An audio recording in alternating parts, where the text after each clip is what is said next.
MPSC combined group बी चा paper hard गेला म्हणून आपण खूप आरडाओरडा करत आहोत, खूप जुनं करंट अफेअर्स विचारलं म्हणून. परंतु विद्यार्थी मित्रांनो, हा मुद्दा एक महत्वपूर्ण लक्षात घ्या. आजच्या लोकसत्ता पेपरमध्ये एक व्यक्ती विशेष म्हणून आलेला आहे.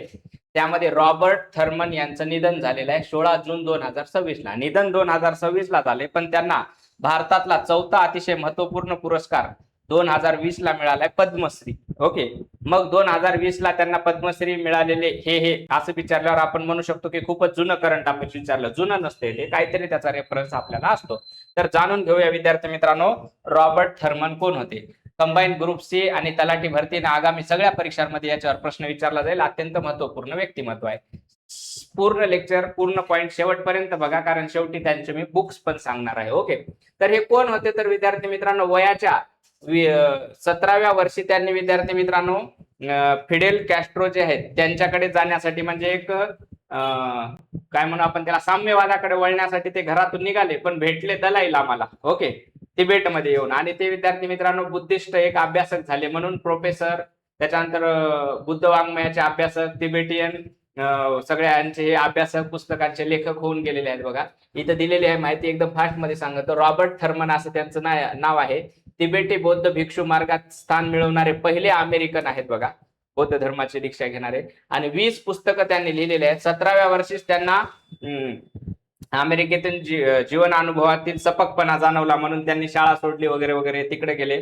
अहिंसक आणि शांततेचा प्रसार केला. वयाच्या 84व्या वर्षी विद्यार्थी मित्रांनो, इथं 18 जून दिले, पण 16 जूनला त्यांचं निधन झालं. 2020 मध्ये त्यांना पद्मश्री पुरस्कार देण्यात आलेला आहे.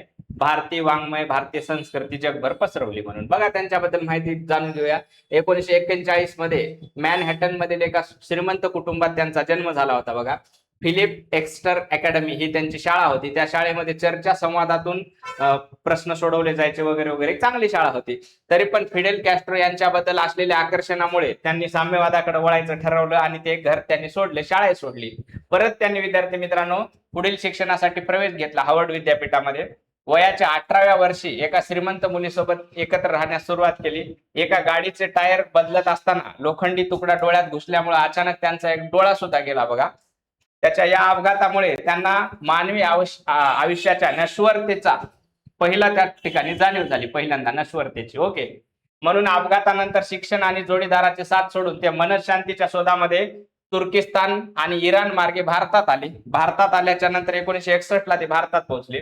भारतात आल्याच्या नंतर मनशांतीच्या शोधात फिरत असताना वयाच्या 20व्या वर्षी रॉबर्ट थर्मन धर्मशाला येथे दलाई लामा यांना भेटले. दलाई लामाचं वय होतं त्यावेळी 26 वर्ष. दलाई लामा 26 वर्षाचे, हे 20 वर्षाचे. त्यांच्यामध्ये घनिष्ठ मैत्री झाले. पुढे रॉबर्ट हे दलाई लामा यांचे शिष्य बनले आणि तिबेट परंपरेनुसार अत्यंत कडक त्यांनी अभ्यास केला. त्यांनी बौद्ध धर्माची दीक्षा पण घेतली. अभ्यासासाठी त्यांनी अवघ्या 2 वर्षात तिबेटी भाषा आणि ब्राह्मी लिपी सुद्धा आत्मसात केली. अभ्यास पूर्ण करून ते पूर्ण दीक्षा घेतलेले बौद्ध भिक्षू झाले, पहिले अमेरिकन झाले. त्याच्यानंतर दलाई लामांनी त्यांना सांगितलं की भिक्षू वस्त्र त्याग करा आणि अमेरिकेमध्ये जाऊन बौद्ध धर्माचा प्रसार करा. ओके, पुन्हा घेतलेले विद्यार्थी मित्रांनो त्यांनी संन्यास त्याग केला, बरं आहे का. पुन्हा ते अमेरिकेत परतले. संस्कृत भाषेचं पदव्युत्तर पदवी घेतली. ओके, तिथं घेतल्याच्या नंतर त्यांनी डॉक्टरेट घेतली हार्वर्ड युनिव्हर्सिटीतून. शून्यता या विषयावर पीएचडी केली. ओके, प्राध्यापक आणि बौद्ध विद्वान म्हणून कारकीर्द त्यांची खूप गाजलेली आहे. बघा, कोलंबिया विद्यापीठामध्ये ते तिबेटी बौद्ध धर्मावर अधिकृतपणे भाष्य करणारे एक विद्वान ठरले. ओके, त्यांनी अनेक तिबेटी धर्मग्रंथाचे इंग्रजी अनुवाद केला.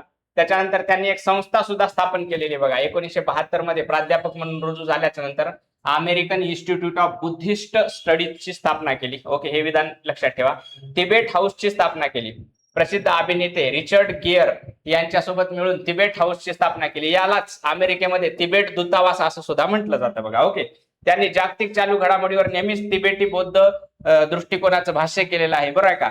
अमेरिकेमध्ये बंदूक परवाना देण्याच्या धोरणाला त्यांनी विरोध केला आणि 2009 मध्येच त्यांनी सांगितलं की अमेरिका खरंच जगात ग्रेट आहे का, हा प्रश्न अमेरिकेने स्वतःला विचारावा. ओके, असं त्यांनी म्हटलेलं. त्यांचे पुस्तक आहे इनर रिव्हॉल्युशन, त्याच्यानंतर the Tibet book of the dead, wisdom is bliss, त्याच्यानंतर infinity life, essential Tibetan Buddhism, the usual tree of Tibet, why the Dalai Lama matters, love your enemies, त्याच्यानंतर man of peace, the holy teaching of Vimalakirti, life and teaching of स्टँकॉफ.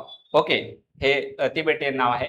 त्याच्यानंतर विद्यार्थी मित्रांनो, हॉलिवूडची प्रसिद्ध अभिनेत्री आहे बघा Uma Thurman, यांचे ते वडील होते. हा पण पॉईंट त्या ठिकाणी लक्षात घ्या. ओके, अशा पद्धतीचा 2020 चा पद्मश्री त्यांना मिळालाय म्हणून पुढे प्रश्न विचारला जाईल. त्यावेळी म्हणायचं नाही खूपच जुनं विचारलं. ओके, तर ही सगळी माहिती लिहून घ्या, जास्तीत जास्त मित्रांना सांगा.